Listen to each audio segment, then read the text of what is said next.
همکنون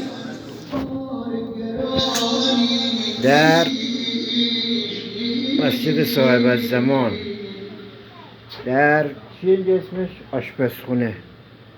ایشون احمد آقای صنوبری، سر برادرم آقای هادی عناصری. این آقام که داره با شلوارش برمیره، کاری باش نداریم فعلا. این آشپزخونه است.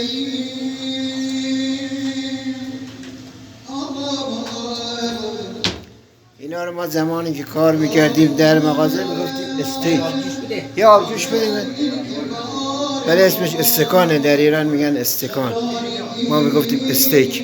حمید آقا رو داریم، پسر برادرم، مادرشون مرحوم شده، خدا رحمتش کنه، به یاد ایشون سلامت بشید. اینجا